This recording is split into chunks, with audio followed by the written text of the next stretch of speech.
guys and gals who man those tracking operations in northern Alberta, some of them may not have their high school matriculation. Most of them don't have a university degree, but they have, that doesn't matter, because they have thousands and thousands of hours of training and expertise and training in their trades, and they're able to manipulate some of the most costly and sophisticated technology anywhere. That is resourcefulness. What we do in this province is resourceful. But we've got governments that don't understand any of that, and they're trying to shut it all down. Maybe that sounds a bit far, but I think it's true. As Dan reminded us, the NDP campaigned against Northern Gateway, they campaigned against Keystone, they surrendered to Justin Trudeau killing Energy East. And should we be surprised?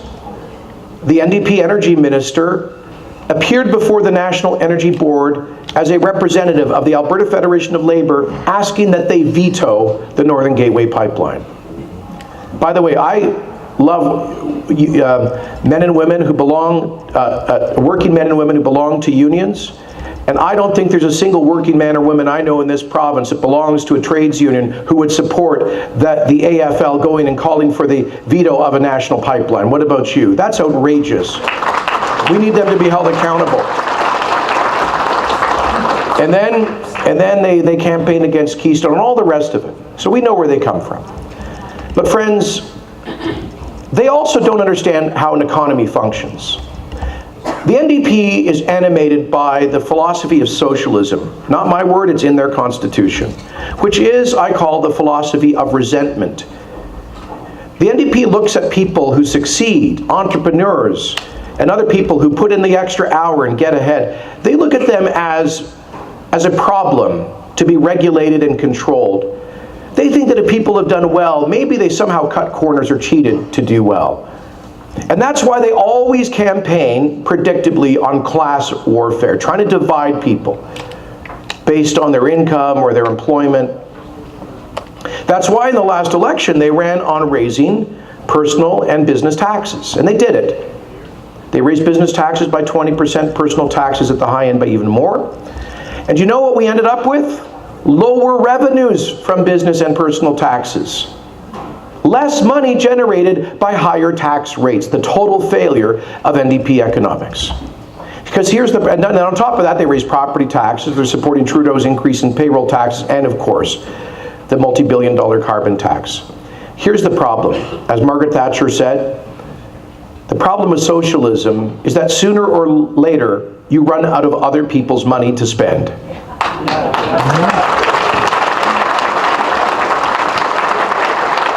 And my goodness, we can see that with what they've done with the fiscal situation. 5 years ago, we Albertans had no provincial debt, thanks to really tough decisions that had been made in the past.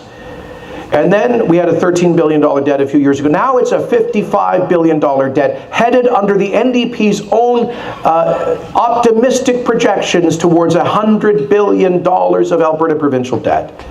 Billions of dollars going to bankers and bondholders instead of schools and hospitals.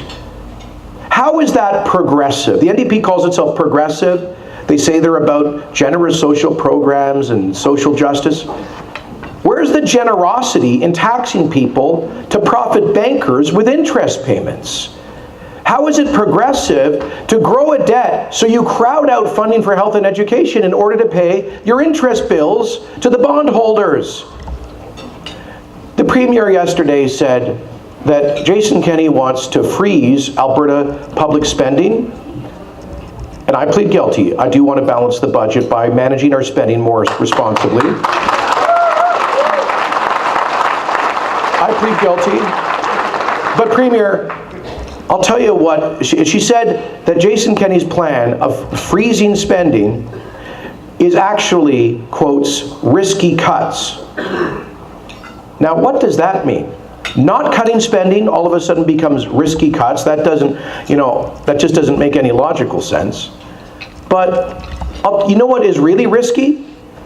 What's really risky is driving us towards $100 billion in debt, and we Albertans at this election have an opportunity to stop that and to say that we will not tax future generations for today's spending.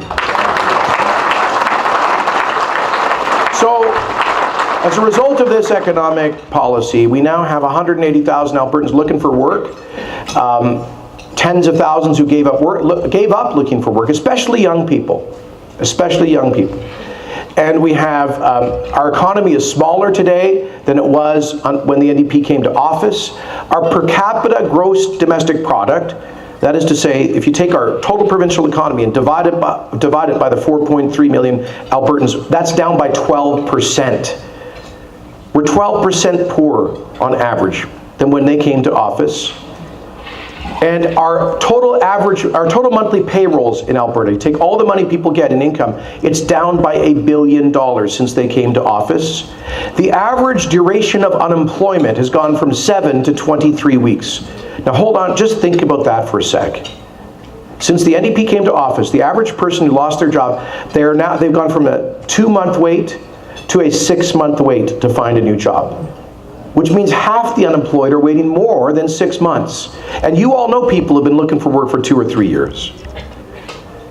This is having a debilitating effect on many people who are losing their morale, who it's causing emotional and financial problems and family strife and breakup. I think a lot of this is connected to the increase in crime, 300% to 400% increase in property crimes in many of our communities, an increase in addiction. This is the consequence of a government that's done almost everything it can to pour fuel onto the fire of a recession, and yet they have the temerity to call this a recovery. If this is a recovery, I'd hate to see an NDP recession. So friends, enough about that. We will be presenting in the days to come. And by the way, did you know, what's the date today? Is it January 23rd, 25th? February 1st, the Premier is entitled under the law to call an election. She can call it on February 1st for March the 1st. Or she can continue to grasp onto power and try to bribe Albertans by spending our own money and then advertising about how she's spending our money with ads paid for by our money. How about instead, Premier, you just call the election and let Albertans decide next February 1st, right now. Let's get this on.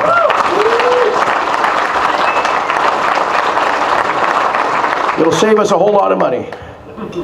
But friends, in that campaign, whenever it happens, we will be presenting Albertans with a positive vision for renewing the Alberta Advantage, for reigniting our economy, showing the world that Alberta is open for business again, restoring investor confidence. And let me walk you through some of those points. We will begin by undoing much of the damage done to our economy in the last 4 years, beginning with a session of the legislature as quick as we can schedule it following the election. So within a month, we will have a session of the legislature this spring, which will begin with the introduction of Bill number 1, the Carbon Tax Repeal Act.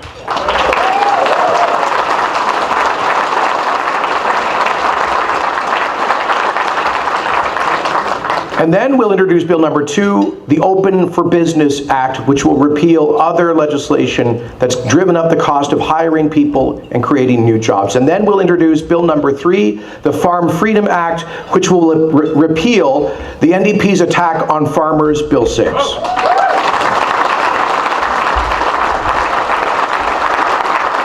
On the first day of our government, I will appoint a minister for red tape reduction, and their marching order will be to reduce the red tape burden on the Alberta economy by at least 1/3 in the first 4 years.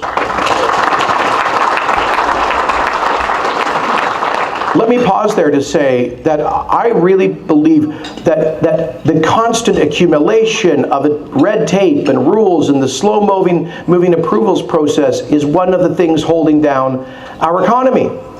You know, we don't just have a price differential on oil with the United States, we also have a regulatory differential. They can get a conventional oil well approved in Texas in a week, where it can take sometimes 12 to 18 months in Alberta. That's amazing. It's ridiculous.